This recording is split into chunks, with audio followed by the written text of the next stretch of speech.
So you found that great multifamily property. The next question is, how are you going to buy it? Well, in most lights, what you will do is you will find a loan with a bank.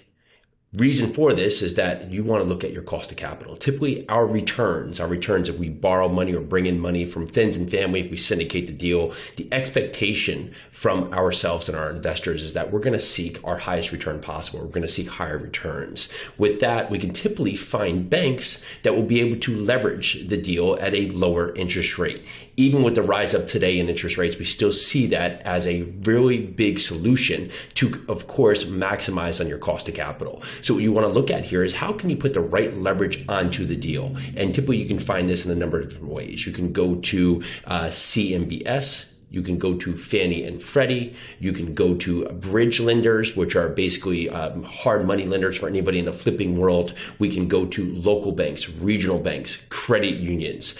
You can go to a lot of different players in the industry, but it's best to know what type of product or what type of business plan you have so you can source the best loan for the deal. So if you're looking at a project today and you're going to hold this project for a very long time, the property's stabilized, 90% are occupied or more, and the economic occupancy, meaning the people that live there, 90% or more are actually paying, then this could be a great opportunity for you to look at, say, a Fannie or Freddie loan. Typically, you'll find the best rates, the best terms. However, they will have a prohibitive prepayment penalty, meaning that if you want to exit this loan early, either you need to find another party to buy and assume the loan, or you're going to have a penalty for exiting that loan. But with a Fannie or Freddie, you may get a number of years of interest only. So say you buy this deal and they give you a 10-year term amortized over 30 years, and they may give you 5 or 6 years of interest only, depending if the deal can afford it, right? So they're going to look at that deal. And with that, you're going to get interest rates that are typically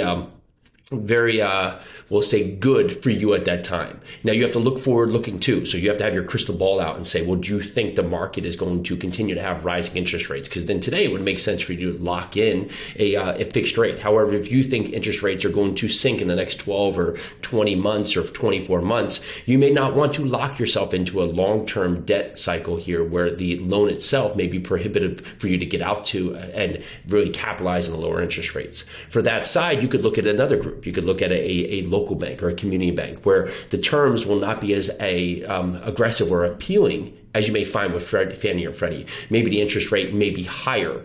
Typically, they may only do a 5-year term. The amortization, instead of 30 years, may be 20 years, maybe 25 years. However, with that, you will probably have a lower or no prepayment penalty. So if you choose to exit in the future, you may not be capped on having a large exit penalty to be able to get out of that deal. So if you want to change in 12 months or 16 months, you'll have that opportunity to do so. So you do want to look at your business plan, the type of opportunities there are out there in the market for financing, and how that works best for your project. I like to think of it as tools in your tool belt, right? You have the hammer for one reason, you have the screwdriver for one reason. They both have different applications, they both have different reasons why you're going to use them, so you use them accordingly. It's the same thing with lenders. You want to make sure you have the right leverage for the deal that can maximize in your business plan, provide the best returns for yourself and your investors. You can make the best choice possible to go out there and crush it in the market.